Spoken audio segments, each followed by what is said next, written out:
जैसा कि आप सभी जानते हैं, न्यायालय द्वारा अपराधी को जब सजा सुनाई जाती है तो पुलिस उसे गिरफ्तार करके जेल भेज देती है। यह नजारा आपने फिल्मों में देखा है।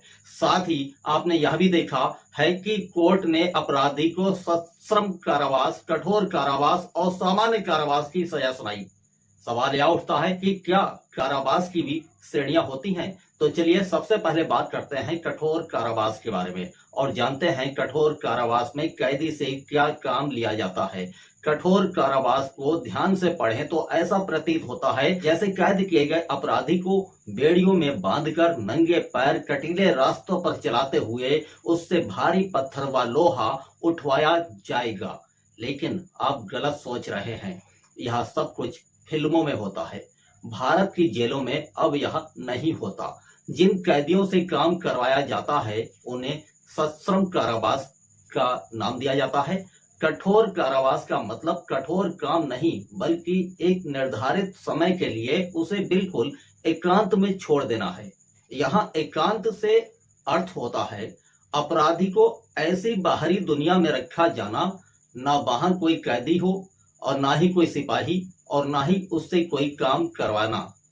उसके आसपास कोई भी ऐसी वस्तु भी नहीं होती है जिससे वह अपने मन को बहला ले। सिर्फ उसे सुबह शाम भोजन दिया जाता, बल्कि हर समय वह सिर्फ एकांत में रहता है।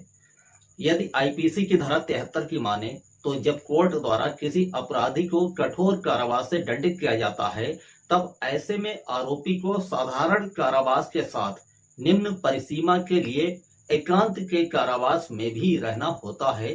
तभी अपराधी की कारावास कठोर कारावास होगी। नंबर 1, यदि अपराधी को 6 महीने की कठोर कारावास की सजा हुई है तब उसे 1 महीने तक एकांत में कारावास में रखा जाता है और इससे अधिक नहीं। नंबर 2, यदि किसी अपराधी को 1 साल के कठोर कारावास की सजा दी गई है तब उसे 2 महीने से ज्यादा एकांत कारावास में नहीं रखा जाता है।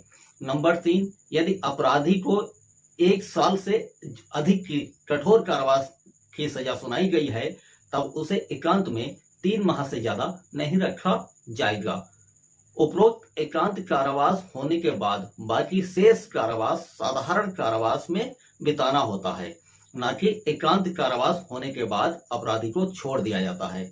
यदि आप चाहते हैं ऐसे ही वीडियो देखना तो बने रहिए advocate chamber for legal help के साथ। अब हमें दें इजाजत, हम जल्द वापस आएंगे, तब तक आप रहें सतर्क।